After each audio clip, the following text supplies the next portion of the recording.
अदिति, अरे ओ अदिति, आजा बेटा, मैंने आटा गूंथ दिया है, तू जल्दी से रोटियां सेक ले, तेरे पापा आते ही होंगे ऑफिस से। क्या माँ, मैं आटा गूंथ देती ना, हर रोज रोटियां ही क्यों बनवाती हो मुझसे? ताकि ससुराल जाकर तू नाक ना कटाए हमारी। आटा तो तू बढ़िया गूंथ लेती है, लेकिन रोटियां अब तक गोल नहीं बनती तुझसे। अब रोज बनाएगी तभी तो तेरा हाथ बैठेगा ना बेटा। उफ, बाप रे बाप, रसोई तो बल रही है माँ, ऊपर से गैस के पास खड़े होकर कितनी सारी रोटियां बनानी है। कितनी सारी? 4 तेरे पापा की, 3 मेरी और 2 तेरी, बस 9 रोटियां ही तो सेकनी है। तो 9 रोटियां क्या कम होती है? अब ना बाबा ना, अभी 2 दिन पहले ही तो मैंने अपना फेशियल करवाया है। अब इतनी गर्मी में गैस के पास खड़ी रहूंगी तो पिंपल आ जाएंगे चेहरे पर। हे मेरे भगवान, ये आजकल की लड़कियों के कितने नाटक हैं। जरा हमसे पूछो, तुम्हारी उम्र में चूल्हे पर एक टाइम की 40-50 रोटियां बनाई है मैंने, जब ससुराल में पूरा परिवार साथ रहता था। हाँ तो आपका ससुराल भी तो कितनी बढ़िया जगह था, मस्त पहाड़ों के बीच, जहाँ कभी गर्मी पड़ती नहीं, ऊपर से स्नोफॉल के मजे अलग से। आहा, कितना मजा आता होगा ना। तुझे ऐसा लगता है तो ठीक है, कल ही तेरी मासी से बात करती हूँ कि वहीं पहाड़ों पर ही ढूंढ ले तेरी ससुराल। अब सच माँ, ये तो एकदम धांसू आइडिया है, लेकिन ये मेरे दिमाग में पहले क्यों नहीं आया? ठीक है, तो फिर तेरा, आप आज के आज मासी से बात करो और उनसे बोलो कि ससुराल कैसा भी चलेगा, लेकिन मेन शर्त यह है कि लड़का वहीं का रहने वाला हो और उसका घर एकदम पीक पर, मतलब कि ऊंचाई पर होना चाहिए, जहाँ जमकर स्नोफॉल होती हो। वाओ, कितना बढ़िया हो जाएगा फिर तो। स्नोफॉल देखने के लिए न छुट्टी लेने की जरूरत और न इस गर्मी से जूझने की टेंशन। चलो माँ, अब आप रोटियां बनाओ, मैं तब तक ये डिसाइड करती हूँ कि शादी के बाद अपनी रिसेप्शन पर मैं क्या पहनूंगी। ये कहकर अदिति हंसते हुए अपने कमरे में चली गई। क्या होगा इस लड़की का, एकदम बावली है। चलो अब रोटियां तो मुझे ही बनानी पड़ेगी। मैडम तो गई अपने पहाड़ी ससुराल के सपने बुनने। अरे कौन जा रहा है ससुराल, तुम या मैं? कम से कम ये तो बता दो। अजी मेरा कोई मन नहीं है, ना अपने ससुराल जाने का और ना ही आपको कहीं भेजने का। वो तो आपकी लाडली है जिसे अब नया फितूर चढ़ा है, कहती है शादी करेगी तो किसी पहाड़ी लड़के से। अब बताओ, ऊंचे पहाड़ पर ससुराल चाहिए इसे। अब आप ही समझाइए इसे कि कितनी दिक्कतें होती है पहाड़ पर, जिनसे हार कर हम यहाँ आ बसे। हमारा वक्त अलग था विभा, लेकिन अब पहाड़ों पर भी काफी तरक्की हो गई है। पहले से बहुत बदल गया है पहाड़ी जीवन। अरे कितना भी बदल गया हो, लेकिन यहाँ जितनी सुविधाएं तो नहीं है ना वहाँ पर अभी भी। और ये आपके विचार अचानक से कैसे बदल गए? आपके कहने पर ही तो हम अपनी जॉइंट फैमिली छोड़कर यहाँ दिल्ली आए थे। दिल्ली आना हमारी जरूरत भी थी और मजबूरी भी। मुझे यहाँ अच्छी सैलरी ऑफर हो गई थी और तुम वहां परेशान भी थी। और सच कहूं तो ऐसा संयोग भी बन रहा है कि शायद अदिति का ससुराल पहाड़ों पर ही हो जाए।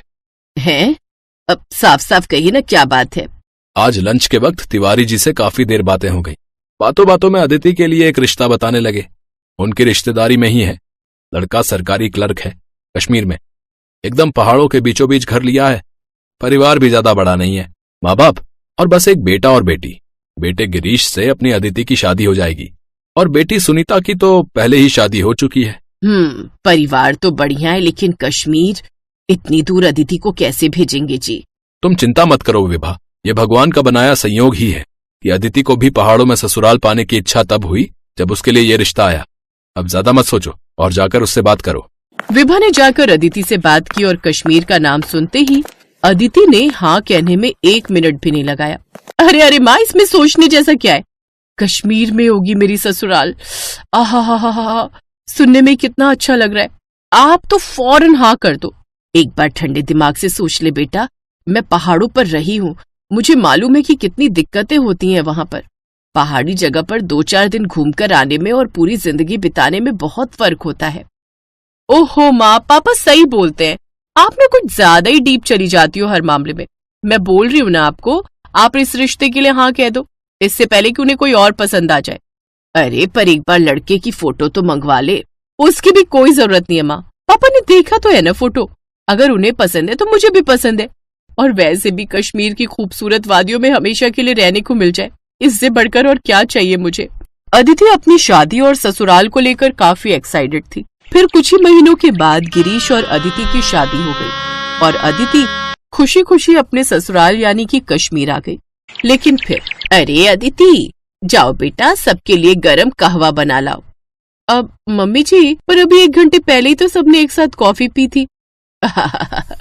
ये कश्मीर है बेटा, तुम्हारी दिल्ली नहीं। यहाँ की सर्दी से बचना है तो थोड़ी थोड़ी देर में कुछ गरम पीते रहना पड़ता है। पहले कॉफी पी थी, अब कहवा बना लो, फिर कुछ देर बाद सबके लिए बढ़िया अदरक वाली चाय बना लेना, ठीक है?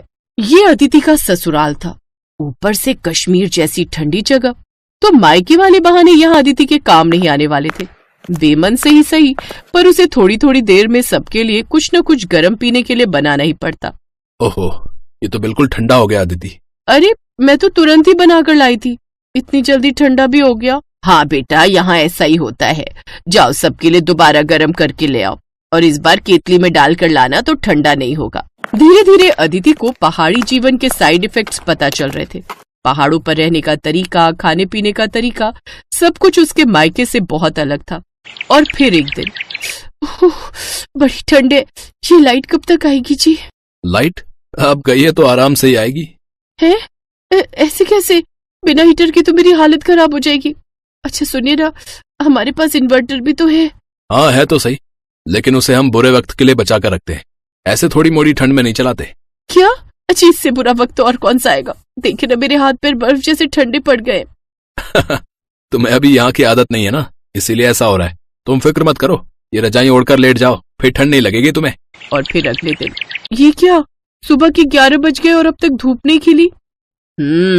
धूप की उम्मीद तो छोड़ ही दो बेटा, ये दिसंबर का महीना है, अब तो सीधा बर्फ गिरेगी। बर्फ गिरने की बात सुनकर अदिति खुश हो गई, क्योंकि उसे शुरू से ही स्नोफॉल बहुत पसंद था। लेकिन फिर जब सच में बर्फबारी हुई तो उसकी हालत पहले से भी खराब हो गई। अदिति क्या कर रही हो? चलो ना, बाहर कितनी बढ़िया बर्फ गिर रही है। तुम्हें तो कश्मीर का फर्स्ट स्नोफॉल देखना था ना? हाँ देखना तो था, लेकिन बहुत ठंड है जी। ओहो, मैंने तो ध्यान ही नहीं दिया। स्नोफॉल के दौरान रूम हीटर नहीं चला सकते। पर ऐसा क्यों? क्योंकि स्नोफॉल के टाइम सारे खिड़की दरवाजे बंद रखने पड़ते हैं, और ऐसे में रूम हीटर चलाना खतरनाक हो सकता है, बस इसीलिए। चलो अब तुम जल्दी से बाहर आओ, सब तुम्हारा वेट कर रहे हैं। लेकिन जब वो अपने कमरे से बाहर आई तो उसे देखकर सब अपना पेट पकड़कर हंसने लगे।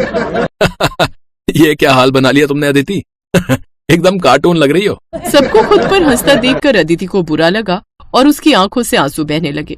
कोई बात नहीं बेटा, पहाड़ों में ससुराल होने के कई फायदे हैं तो कुछ नुकसान भी हैं, मैं समझती हूँ। लेकिन मुझे भरोसा है कि धीरे धीरे तुम भी ढल जाओगी, जैसे मैं ढल गई। लेकिन फिलहाल तुम्हारी हालत देखकर लगता है कि तुम्हें कुछ दिनों के लिए अपने मायके हो आना चाहिए। क्यों, सही कहा ना मैंने? अपनी सास की बात सुनकर अदिति के चेहरे पर स्माइल आ गई। वो समझ गई थी कि पहाड़ों में ससुराल होने के बारे में सोचने और असल में वहां रहने में काफी फर्क है। ऐसा नहीं था कि वो हिम्मत हार गई थी, लेकिन फिलहाल वापस कुछ दिन अपने मायके में आकर रहने के लिए वो बहुत एक्साइटेड थी।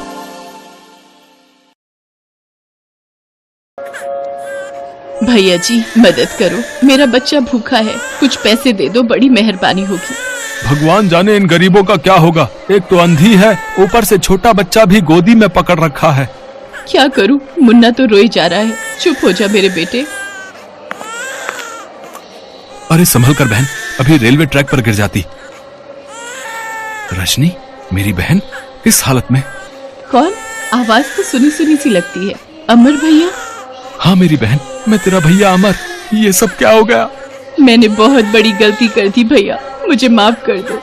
सतीश ने मुझे धोखा दे दिया भैया, आज उसी के कारण मेरी आंखों की रोशनी चली गई। उस दिन जब रजनी के साथ आखिर ऐसा क्या हुआ जो उसे इतने पैसे वाले घर की होने के बाद भी आज ये दिन देखने पड़ रहे थे। रजनी अपने भैया भाभी की लाडली बहन थी, उसके पास पैसों की कोई कमी नहीं थी। वो रानियों की तरह अपने घर में रह रही थी। भैया, मुझे इस भाई दूज पर सोने का सबसे महंगा जड़ाऊ हार ही चाहिए। हाँ हाँ मेरी प्यारी बहन, ले लेना। पूनम, तुम आज ही रजनी के साथ सुनार की दुकान पर चली जाओ। रजनी बहुत खुश थी, वो अपने भैया भाभी के साथ बहुत घुल मिल कर रहती थी। पर अचानक एक दिन रजनी की जिंदगी में सतीश नाम का एक लड़का आता है। रजनी सतीश के बारे में कुछ नहीं जानती थी। रजनी, मैं तुमसे बहुत प्यार करता हूँ, पर मैं तुम्हारी तरह पैसे वाला नहीं हूँ। ऐसा मत कहो सतीश, मैं भी तुमसे बहुत प्यार करती हूँ। रजनी, इस प्यार का क्या फायदा? तुम्हारे भैया तुम्हारी शादी मेरे साथ कभी नहीं होने देंगे। तुम चिंता मत करो सतीश, सब हो जाएगा। मैं भैया से हमारी शादी के बारे में बात करूंगी। रजनी अमर से सतीश के बारे में बात करती है, पर अमर गुस्से में रजनी को डांट देता है। तुम्हारा दिमाग खराब हो गया रजनी, तुम्हें पता भी है उस लड़के का ना कोई काम ना कोई धंधा, फिर भी तुम उससे शादी करने के लिए कह रही हो। मैं तुम्हारी शादी उससे कभी नहीं होने दूंगा। मैं सतीश से प्यार करती हूँ और मैं उसी से शादी करूंगी। रजनी गुस्से में अपने कमरे में चली जाती है। अमर रजनी का रिश्ता एक ऊंचे घराने में तय कर देता है और शादी के दिन रजनी सतीश को फोन करती है। सतीश, मैं ये शादी नहीं करूंगी। अगर तुम मुझे लेने नहीं आए तो मैं जहर खाकर अपनी जान दे दूंगी। एक काम करो रजनी, हमें यहाँ से भागना होगा। जैसा मैं कहता हूँ वैसा करो, मैं सब संभाल लूंगा। मैं तुम्हारा इंतजार करूंगा, तुम तैयार रहना। रजनी अपने बैग में शादी के सारे जेवर, कैश और कुछ कपड़े रखकर सतीश के साथ भाग जाती है। अमर, रजनी अपने कमरे में नहीं है। लगता है सतीश के साथ भाग गई है। उसकी सहेली ऋतु ने उसे बाइक पर बैठकर जाते हुए देख लिया था। रजनी, तुमने ऐसा क्यों किया? तुमने अपने भविष्य पर कुल्हाड़ी मार ली। मैं जानता हूँ वो लड़का सही नहीं है। अमर रजनी को हर जगह ढूंढता है, पर वो उसे कहीं नहीं मिलती है, क्योंकि सतीश रजनी को लेकर कोलकाता आ जाता है। कोलकाता आकर रजनी को सतीश की सारी सच्चाई पता चलती है। शादी के बाद सतीश शराब के नशे में रजनी को खूब मारता था। तुम आज फिर शराब पीकर आए हो सतीश, और तुमने मेरे सारे जेवर बेच दिए। मेरे आगे जुबान लड़ाती है? हाँ, मैं पीकर आया हूँ। मैंने बेच दिए तेरे जेवर। बोल क्या कर लेगी? भैया सही कह रहे थे, तुम अच्छे इंसान नहीं हो। तुमसे शादी करना मेरी सबसे बड़ी भूल थी। सतीश ऐसे ही गुस्से में रोजाना रजनी को मारता पीटता था। रजनी अब एक बच्चे की माँ बन चुकी थी। मुझे घर का राशन और मुन्ना के लिए दूध लाना है, और तुम यहाँ बैठकर दोस्तों के साथ शराब पी रहे हो। तुम्हें शर्म आनी चाहिए। मेरे दोस्तों के सामने मेरा अपमान करती है। तुझे आज मैं नहीं छोड़ूंगा। सतीश गुस्से में रजनी को धक्का दे देता है। रजनी के सिर पर गहरी चोट आती है और वो लहूलुहान हो जाती है। सतीश उसे उसी हालत में छोड़कर वहाँ से भाग जाता है। अरे भाई, बेचारी को बहुत चोट आई है, कोई उठाकर इसे अस्पताल ले चलो। लगता है ये इसी का बच्चा है जो तेज तेज रो रहा है। हाँ, इसका नाम रजनी है, ये इसी का बच्चा है।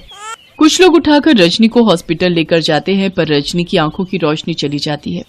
सतीश का कहीं कुछ भी पता नहीं था। सतीश ने मेरे सारे जेवर बेच दिए, मुझे धोखा देकर वो भाग गया। अमर भाई, आप सही कहते थे, सतीश अच्छा लड़का नहीं है। वो मुझे और मेरे बच्चे को इस हाल में छोड़कर भाग गया। आप बीती सुनाते सुनाते रजनी की आंखें आंसुओं से भर जाती हैं और वो बहुत तेज फूट फूट कर रोने लगती है। मेरी बहन, तूने इतने दुख झेले और मुझे एक बार भी खबर देने के बारे में नहीं सोचा। तू अपने घर लौटकर क्यों नहीं आई? भैया, मैं किस मुंह से आपके पास आती? मैंने आपका इतना अपमान करवाया। अपनी शादी तोड़कर मैं सतीश के साथ भागी थी।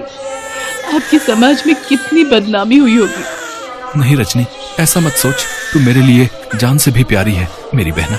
चल अब अपने घर चल। ला, मुन्ना को मैं पकड़ता हूँ। अमर रजनी और मुन्ना को घर ले आता है। रजनी की भाभी पूनम को भी सारी बात का पता चलता है। वो भी रजनी की यह हालत देखकर बहुत दुखी होती है। अमर शहर के जाने माने आंखों के डॉक्टर से रजनी के इलाज के बारे में बात करता है। आप चिंता मत कीजिए मिस्टर अमर, आपकी बहन की आंखों की रोशनी वापस लाना मेरी जिम्मेदारी है। डॉक्टर रजनी की आंखों का ऑपरेशन करते हैं और उसकी आंखों की रोशनी लौट आती है। कुछ दिन बाद दिवाली थी। रजनी अपने भैया भाभी के साथ मिलकर दिवाली का त्योहार मनाती है और दिवाली के एक दिन बाद भाई दूज का त्योहार था। भैया, मुझे माफ कर दो। मैंने आपका कहना ना मानकर बहुत बड़ी गलती की थी। मैंने मुन्ना के साथ कैसे गरीबी के दिन देखे हैं ये मैं ही जानती हूँ। मुझे सतीश से बहुत नफरत हो रही है। अगर वो एक बार मेरे सामने आ जाए तो मैं उसे जिंदा नहीं छोड़ूंगी। रजनी, जो हुआ उसे भूल जाओ और मुन्ना के साथ अपनी नई जिंदगी की शुरुआत करो। आओ बैठो भैया, मैं आपको भाई दूज का तिलक कर दूं। कब से मैंने और आपने मिलकर भाई दूज का त्योहार नहीं मनाया। ये देखो रजनी, तुम्हारे और मुन्ना के लिए कितने सुंदर उपहार खरीदे हैं मैंने। रजनी, तुम्हें सोने का जड़ाऊ हार पसंद है ना? देखो, मैंने सुनार से आज भाई दूज के दिन के लिए ही बनवाया था। एक भाई का तोहफा एक प्यारी सी बहन के लिए। रजनी अपने भाई भाभी के साथ मिलकर भाई दूज का त्योहार मनाती है। अब रजनी कैसी हो? मयंक, तुम यहाँ? अब हाँ, मुझे पता चला। अमर भैया ने मुझे तुम्हारे बारे में सब बता दिया। अगर तुम चाहो तो मैं आज भी तुमसे शादी करने के लिए तैयार हूँ। मैं तो हमेशा से ही तुम्हें बहुत प्यार करता था, करता हूँ और करता रहूंगा। मयंक, तुम बहुत अच्छे हो। मैं तुम्हें शादी के मंडप में छोड़कर भाग गई थी, फिर भी आज तुमने मेरा हाथ थामा, मेरे मुन्ने को अपनाया। कहते कहते रजनी की आंखों में आंसू आ जाते हैं। अमर अपनी बहन की जिंदगी फिर से संवारना चाहता था, इसलिए वो कुछ समय बाद रजनी की शादी मयंक के साथ धूमधाम से करता है। रजनी अपने पति मयंक और मुन्ना के साथ खुशी खुशी जीवन बिताने लगती है।